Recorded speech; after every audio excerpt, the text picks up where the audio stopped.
সুনানি ইবনে হিব্বানের মধ্যে একটি বর্ণনা এসেছে, আল্লাহর একজন নবী ছিলেন, তার নাম ছিল হযরত মূসা আলাইহিস সালাম।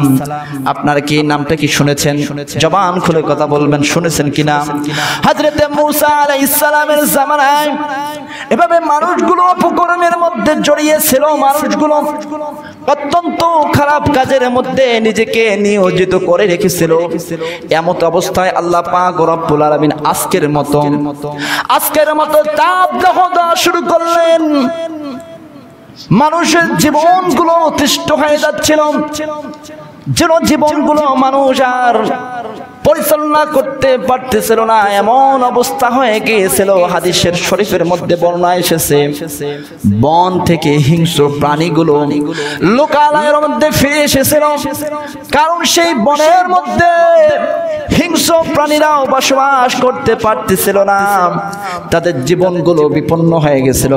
পানির জন্য তারা ছুটে এসেছিল মানুষের কাছে। ভাইরা আমার, মানুষের জীবনগুলো মানুষ যেখানে সেখানে পড়ে মারা যায়, এমন অবস্থায় হযরতে মূসা আলাইহিস সালামের কাছে তার কওমেরা, বনি ইসরাইলের লোকেরা সকলে মিলিত হয়ে হযরতে মূসা আলাইহিস সালামের কাছে গেলেন আর বললেন, ওগো আল্লাহর পয়গম্বর,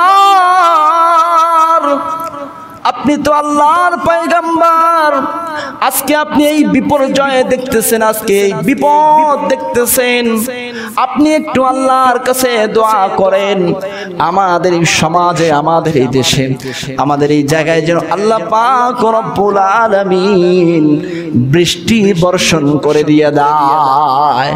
হযরত মূসা আলাইহিস সালাম আল্লাহর কাছে ক্রন্দন করে কান্না করলেন।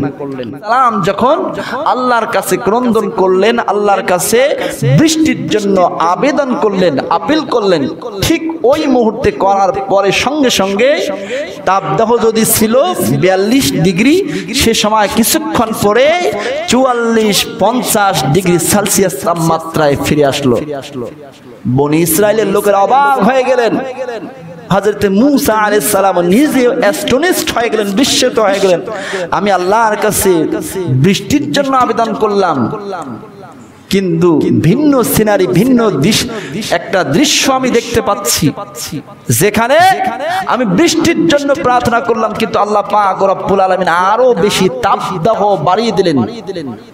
হযরত মূসা আলাইহিস সালামের কাছে ভাইরা আমার সঙ্গে সঙ্গে আল্লাহ পাক রব্বুল আলামিন জিবরাইলকে পাঠিয়ে দিলেন আর বললেন, আপনার এই লোকের মধ্যে, আপনার এই কওমের মধ্যে, আপনার জাতির মধ্যে একজন আল্লাহর বান্দা আছে, যে বান্দা আল্লাহ রব্বুল আলামিনের নাফরমানি করেন, যে বান্দা আল্লাহ পাক রব্বুল আলামিনের হুকুমকে অমান্য করে জীবন পরিচালনা করে, সে খারাপ কাজের মধ্যে নিমজ্জিত থাকে।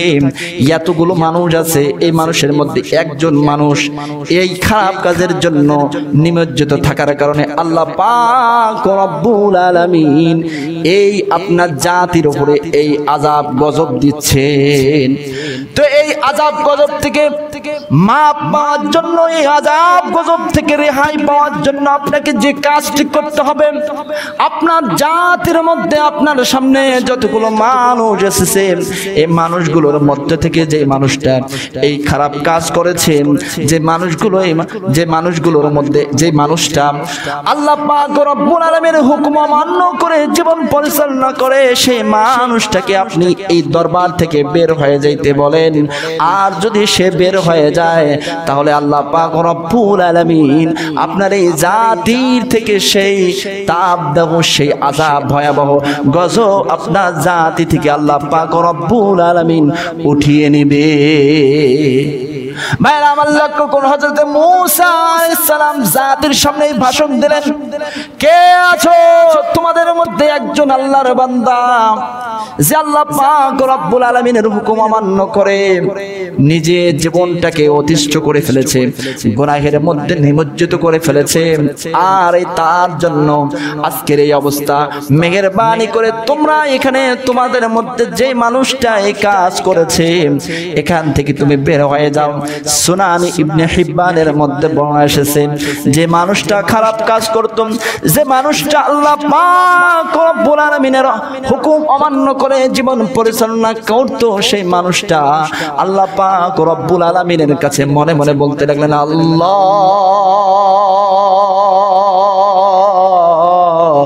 তুমি তো ক্ষমাশীল, আমি তো গুনাহগার বান্দা, আমি তো নাফরমান বান্দা, কিন্তু আল্লাহ পাক তোমার এই হাজার হাজার মানুষের সামনে আমি যদি বের হয়ে যাই, সকলের কাছে আমি চিহ্নিত হয়ে যাব আমি একজন গুনাহগার, আমি একজন নাফরমান, আমার প্রতি তুমি অসন্তুষ্ট আছো। আল্লাহ তুমি তো এমনই একজন আল্লাহ, তুমি তো আমাদেরকে মাফ করে দিয়ে দাও। আমরা গুনাহের কাজ করি, এরপরেও তুমি আমাদেরকে সঙ্গে সঙ্গে আযাব দাও না, ঠিক না বেঠিক? আরো জোরে বলেন। অন্যান্য জাতিরা গুনাহের কাজ করলে যদি সকালে গুনাহের কাজ করে দুপুর বেলায় তারা সেই আযাবটা দেখতে পারত, দুপুর বেলায় সেই বিপদের মধ্যে তারা পতিত হয়ে যেত, কিন্তু আমরা এমন এক জাতি মুসলমান ভাইরা আমার, আল্লাহ পাক রব্বুল আলামিনের বিরুদ্ধে কত প্রকার খারাপ কাজ করতেছি, কত প্রকার শয়তানের কুমন্ত্রণায় পড়ে খারাপ কাজ করতেছি, এরপরেও আল্লাহ পাক রব্বুল আলামিন আমাদেরকে ডিরেক্টলি কখনো কোনো অবস্থায় আযাব আর গজব দেয় না। জবান খুলে বলেন ঠিক না বেঠিক? ভাইরা আমার লক্ষ্য করুন, সেই সময় সেই মানুষটি আল্লাহর কাছে মনে মনে ক্রন্দন করতে থাকলেন। এই দোয়াটা আল্লাহ পাক রব্বুল আলামিন কবুল করে নিলেন। কবুল যখন করে নিলেন, সঙ্গে সঙ্গে বৃষ্টি বর্ষণ হওয়া শুরু করলো। মুসলমান ভাইরা আমার, আমি আপনাদের কাছে প্রশ্ন করি, একটি মানুষ গুনাহের কারণে এত বড় যদি সেই জাতির কাছে আযাব হয়ে যায়, আজকে আপনি তাকিয়ে দেখেন কতগুলো মানুষ, লক্ষ লক্ষ মানুষ, হাজার হাজার মানুষ, কোটি কোটি মানুষ, আজকে আমরা আল্লাহ পাক রব্বুল আলামিনের বিরুদ্ধে কাজ করতেছি, আল্লাহ পাক রব্বুল আলামিনের হুকুম অমান্য করে চলতেছি, আল্লাহ পাক রব্বুল আলামিনের হুকুম অমান্য করে আমরা ঘুমিয়ে জীবন যাপন করতেছি। জবান খুলে বলেন ঠিক না বেঠিক? আল্লাহ পাক রব্বুল আলামিনের হুকুম অমান্য করে মানুষের প্রতি জুলুম করতেছি, শিরক বিদআতের সাথে জীবনটাকে আতিষ্ঠ করে ফেলেছি। তাহলে কতগুলো মানুষ আমাদের সমাজের মধ্যে আছে। এই জন্য আল্লাহ পাক রব্বুল আলামিন আমাদেরকে আযাব দিয়েছেন। এই আযাব থেকে যদি আমরা মুক্তি পেতে চাই, সকলেই সকল প্রকার গুনাহের কাজ থেকে নিজের জীবনটাকে বিরত রাখতে হবে, একমাত্র আল্লাহ পাক রব্বুল আলামিনের কাছে ফিরে আসতে হবে। তাহলে আল্লাহ পাক রব্বুল আলামিন আমাদের মধ্যে থেকে এই তাবদাহ দলিয়ে নেবে, ঠিক না বেঠিক? আরো জোরে বলেন।